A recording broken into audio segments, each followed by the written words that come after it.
Hello students, today I am going to explain you chapter 11 Biotechnology Principles and Process part 4 class 12th subject biology.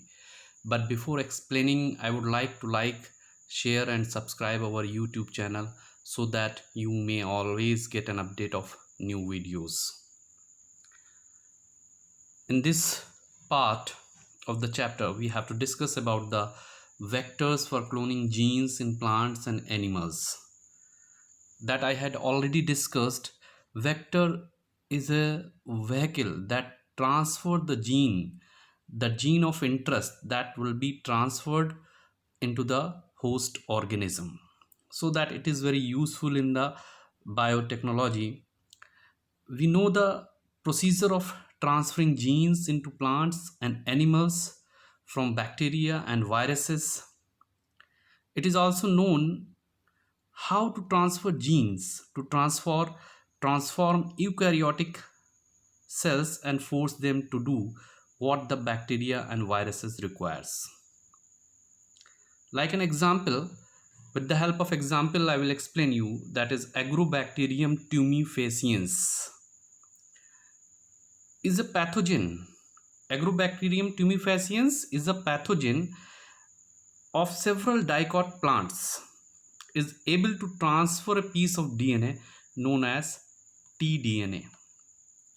Because Agrobacterium tumefaciens consists of Ti plasmid, that is tumor inducing gene. Tumor inducing gene is present in the Agrobacterium tumefaciens, so that this plasmid is used to transfer the genes in the plants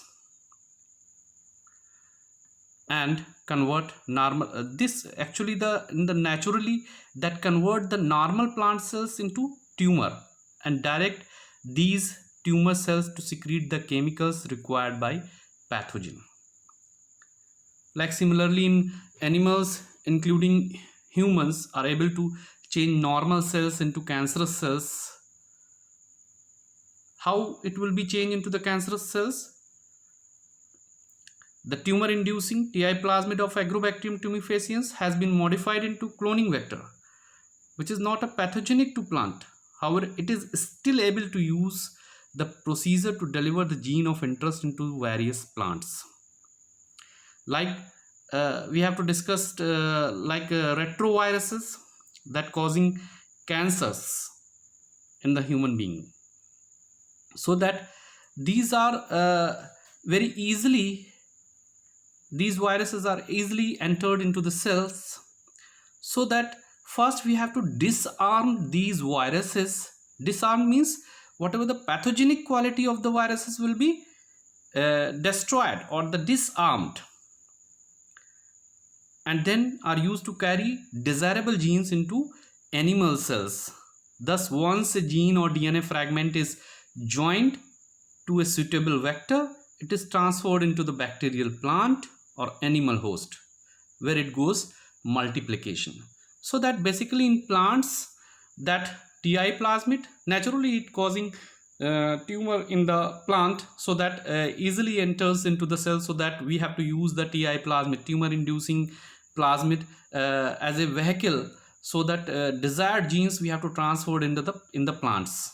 And in animal cells, that retroviruses we have to use. Naturally they are causing cancer in the human being, but they are entering into the human cells. But before entering, if we are transferring the desired genes, first disarm the viruses, retroviruses, and then these genes are entered into the animal cell, so that recombinant DNA is made. Next part is a competent host for transformation with recombinant DNA. What is competent host?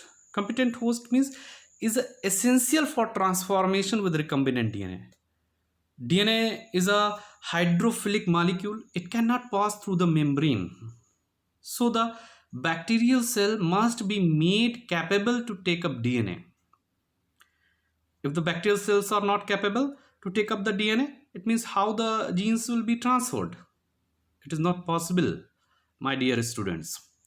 So that it can pass through the membranes.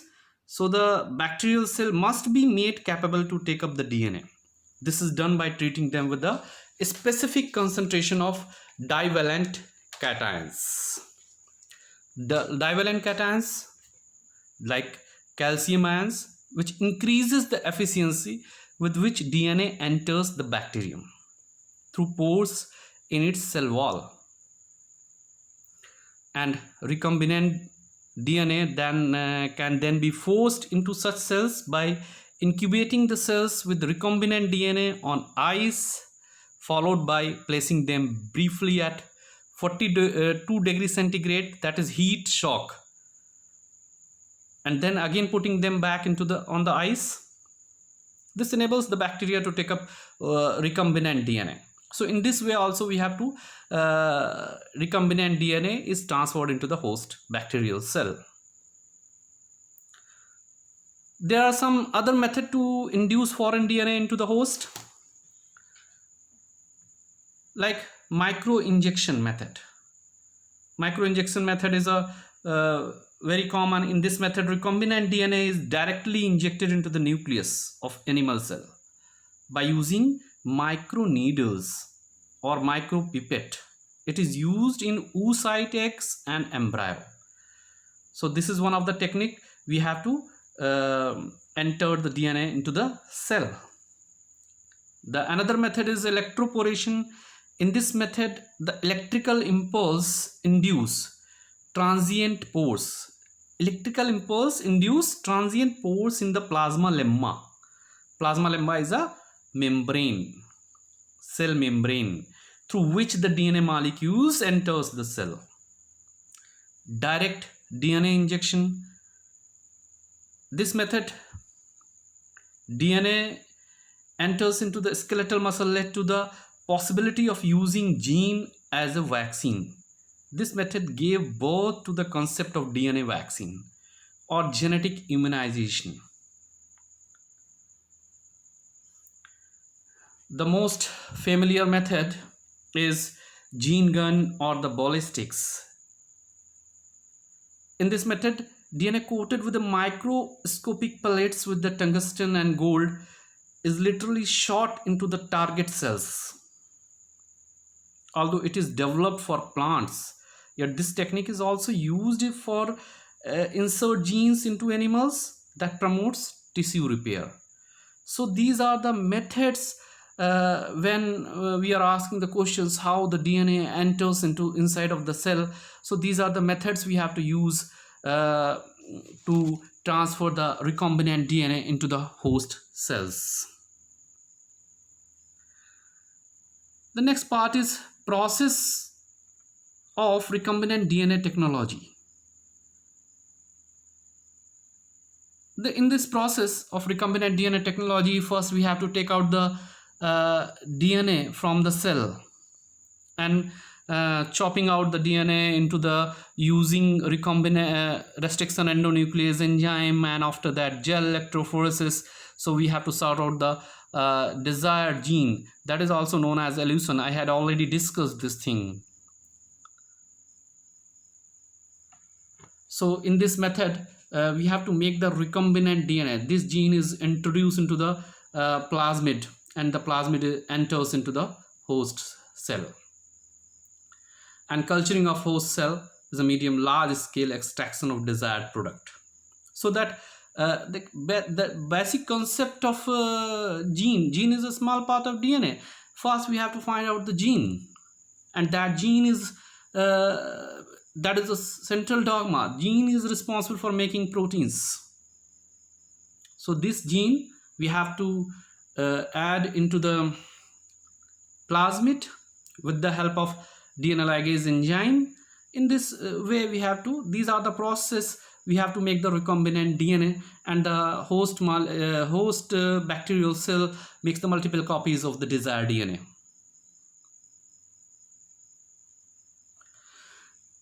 But in this process, the first is isolation of genetic material.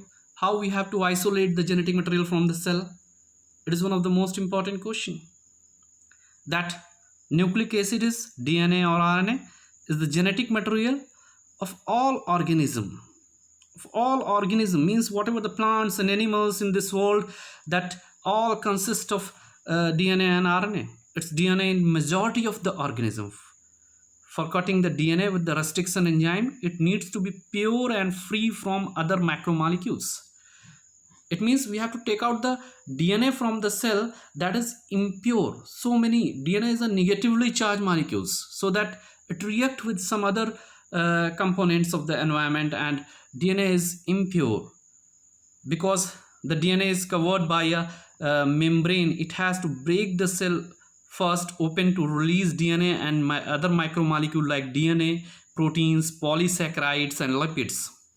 It is obtained by treating the bacterial cell with the enzyme like lysozyme we have to use in the bacteria, and cellulase because the plant cells are made up of cell wall, and cell wall is made up of cellulose, so that we have to break the plant cells, required cellulase enzyme to break the plant cells. And fungus cell wall is made up of chitin, so that chitinase enzyme is required to break the fungus cell wall. As we know that genes are present on the long molecules, DNA intertwined with proteins like histones. DNA is negatively charged and histone protein is a positively charged, so that both are intertwined. And with a protein like histone, the RNA can be removed by treating with the ribonuclease, while proteins can be removed by treating with protease enzyme.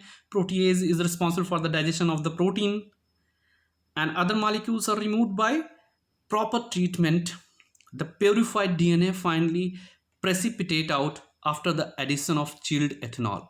It means these are the enzymes for first we have to purify the DNA, and this DNA is finally precipitate out. It precipitates out with the addition of chilled ethanol. This is seen as collection of fine threads.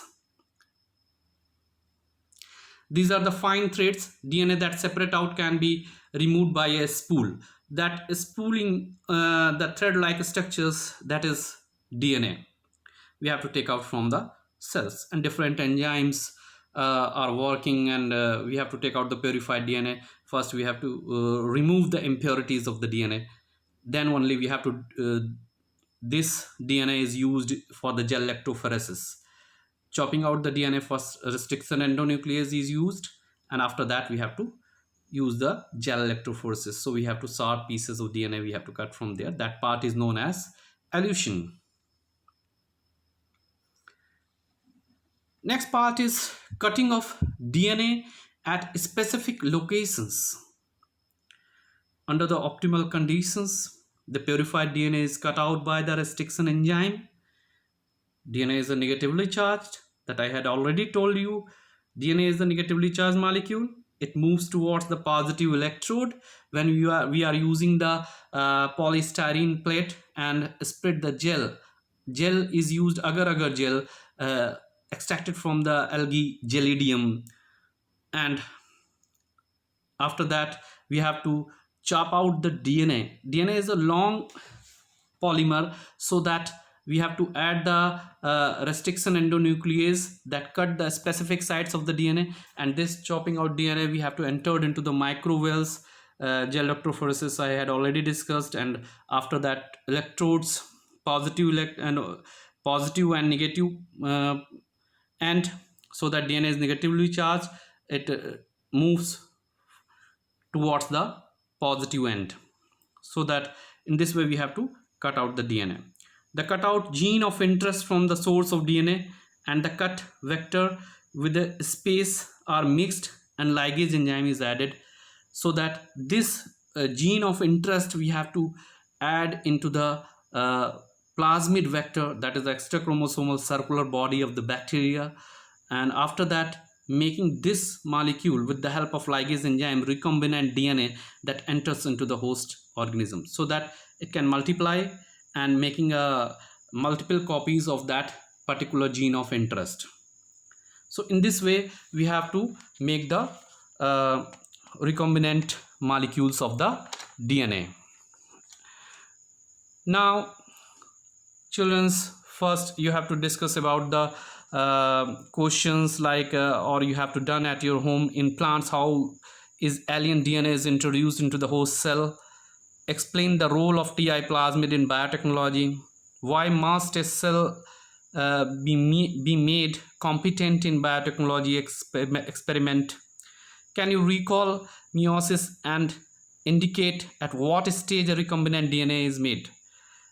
And the most important question is discuss the steps involved in the recombinant DNA technology. So that this chapter is also based on the recombinant DNA technology. In this way we have to make the recombinant DNA. Thank you, students. Thank you. You have to go through this part of the chapter.